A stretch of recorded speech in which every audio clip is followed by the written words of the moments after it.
Good morning, this is Rick at Nite Equipment coming to you again today with a special application. Thought we would explain to you how we work with customers to get things just right for them with their particular applications. This trailer, an enclosed trailer built by Bravo, it's their Star, which is their commercial grade trailer. And the gentleman going to be using this he's an insulation specialist. This is going to be his trailer to house all of his spray foam equipment. So it's specially built, kind of built like a tank, so to speak. Going to carry a lot of weight, needs a lot of size inside. So we're going to walk you through this one. You'll notice that the interior is unfinished. He's going to take down the wall boards and he's going to spray foam on the walls, and he's going to drop the ceiling, put insulation in the ceiling, and also you're going to put insulation underneath the floor. In the winter, when it's sub-zero weather, he's going to have to keep the temperature in this trailer to 72 degrees for all of his materials to blend together and spray correctly. So we'll walk you through this one. First of all, it's an 8.5 by 20 foot trailer with 24 inches of extra height.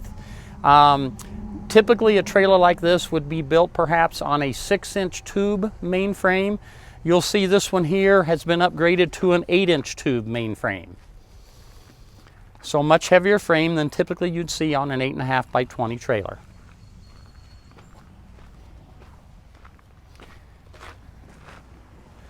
Relating to the frame, he wanted a lot of ground clearance. So we've got the 8-inch tube frame, which is going to raise the box up 2 inches. And then we have down started the axles to raise the box about 2.5 inches. And then in addition to that, we have a 3-inch spacer between the main frame and the axle mounting. So that gives him the elevation that he wants. He wants a lot of clearance on both the front and the back end of the trailer because he gets in some unusual situation in terms of how level the ground is. Again, we went with a much larger jack. This jack's rated for 12,000 pounds, and all of the tongue and the jack is coated with like a truck bed lining. That'll keep that looking nice all the time. This trailer does have a walk-on roof and ladder racks. So we have a ladder that does bolt on to the front wall so they can get up on top of man to receive large ladders from someone down below. This trailer has a taller than normal stone guard. A typical stone guard for this model of trailer would be 24 inches tall.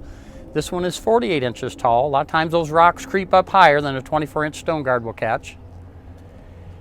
And then we have a spare tire and mount on the front of the trailer. We didn't have room to locate it on the inside, so we've got it mounted on the front wall of the trailer. And he can put a padlock on that and keep somebody from taking that baby off there. You'll see it does have nice aluminum wheels on it, and the stainless steel nose cap, the polished aluminum front corners, and the upper corners are cast aluminum, all polished. So real nice look to this trailer. When we look down this side, the curb side of the trailer, we do have some vents, aluminum sidewall vents up high, so that airflow can be directed in from the front and exhaust at the back when you're going down the road. And we have a 48-inch side door with a couple of porch lights above it. Those are LEDs, of course. How tall are you? I'm 6'2", so you can get an idea of just how tall this trailer is. And of course, again, it's elevated up off the ground for more ground clearance. Nice aluminum holdbacks on the doors. Not going to break right away, like some of the other types of door holdbacks. The door does come insulated. It's actually purchased by Bravo from an RV company. Now again, as we look at the inside of this trailer, you'll see a lot of things are not finished. The man is going to take the walls down and going to be insulating the walls. So he'll be installing a heater as well. You saw the LP tanks on the front of the trailer. We mounted those for him, but he'll be installing his own heater, doing his own plumbing, doing his own electrical on the inside.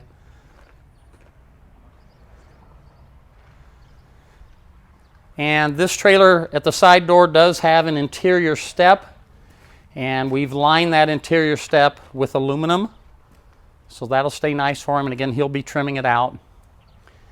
And the side door does have 3 locks. It has a latch lock, a deadbolt lock, and then we've added the bar lock to it. The bar lock's made out of aluminum, so it's not going to corrode, and the hasp are stainless steel. Again, the nice aluminum rims. And Jason pointed out here, man, doing the filming, it's even got my name on the tires. Those are Westlake tires. Pretty good brand of tire, if I say so myself. You'll notice the skin on this trailer it has no screws. It's put on with 3M bonding tape. Has a nice clean look to it. And a typical wall thickness or interior skin thickness is 30 thousandths. This one has 50 thousandths skin on it, so it has a much nicer look to it. There are extra clearance lights on this trailer, a lot of clearance lights, 2 rows, one up in the top trim and one down near the bottom. So this gentleman's going to be seen well going down the road. And these are actually LED backup lights. And these lights shine where you need them to shine when you're backing up, not just on the back of the trailer where the light's kind of hidden, but down the sides of the trailer. Nice and bright backup lights. In this case, we have double rear doors. He's going to be bringing in 55-gallon drums of the material that's going to mix together and the spray foam insulation. So he wanted to be able to get up to the back of the trailer with a forklift and unload the 55-gallon drums. And then these are called mouse doors. That's a mouse door. And that's where he's going to run the hose outside of the trailer.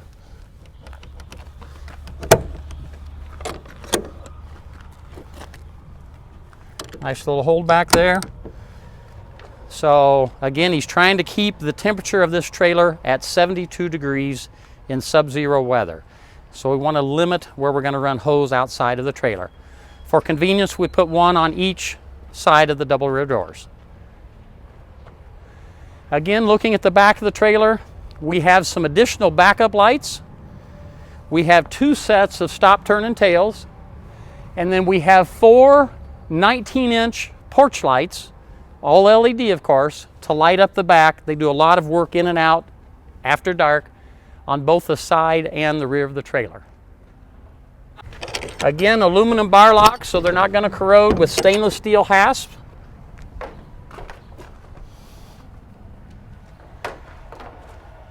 Again, the good aluminum door holdbacks.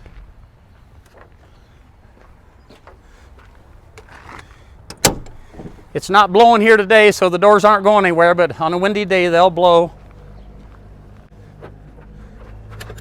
Okay, beginning to look at the inside of the trailer. The floor joists are 12-inch on center. The wall posts are 12-inch on center. The roof bows are 12-inch on center. A lot of structural integrity to this trailer. And notice that the roof bows and the wall posts, those normally would be 1x1 posts, and instead these are 2x1. We wanted some extra thickness to receive this insulation he's going to be spraying on. The wall board is typically 3/8 inch. On this trailer it's 3/4 inch. So between the insulation factor of the 3/4 inch board, his spray foam insulation, again, we're trying to keep this temperature to not dipping below 72 degrees. He's going to drop the ceiling down, have a lot of insulation in the ceiling. Of course, a lot of heat rises and goes out of the trailer. So he's going to be putting in a lot of spray foam insulation, and then he'll be putting up a board to retain that and protect that. So when he gets this trailer, he's going to be taking the wall board down. Bravo went ahead and fitted it for him. And then there's trim strips here. He'll be trimming it out himself. And you'll see a lot of aluminum trim here to go on the back corners, the rear header, and here at the interior step. We have some recessed battery compartments for him built into the framework of the trailer so they don't take up any floor space. So he'll be dropping a 12-volt deep cell battery in there. And there's actually 2 of them on this trailer because he'll run LED lights with those batteries when he's not plugged into shore power. And then he'll have a power converter on this trailer to where when he's plugged into shore power, it not only converts it down to 12 volt, but it'll also be charging the batteries.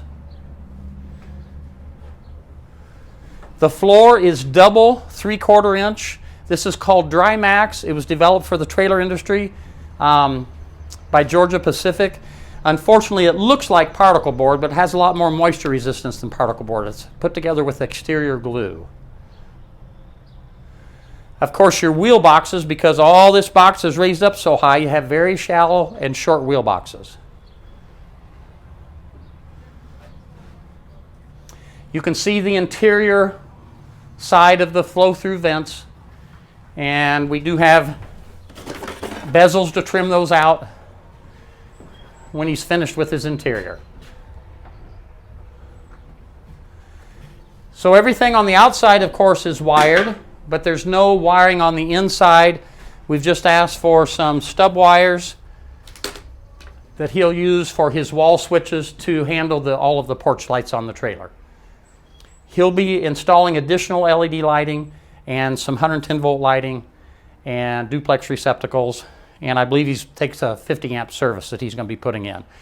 So in this case, the application was kind of challenging because, you know, where does our responsibility as a trailer dealer working with the manufacturer stop and start relative to where the customer's responsibility stops and starts? So when you get into something that's not entirely finished, that could be just a little bit tricky.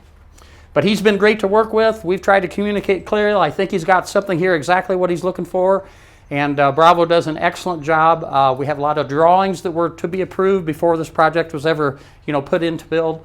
Bravo communicates very well that way. And so I think we've got a successful project here. But he's got a lot of work to do. So it's going to be put in his hands now. If you get a chance or needing a special trailer, come on out to Nite Equipment. Any of us be happy to help you. We like to work on special applications and get trailers just the way people need them. So until next time, this is Rick at Nite Equipment. Thank you very much.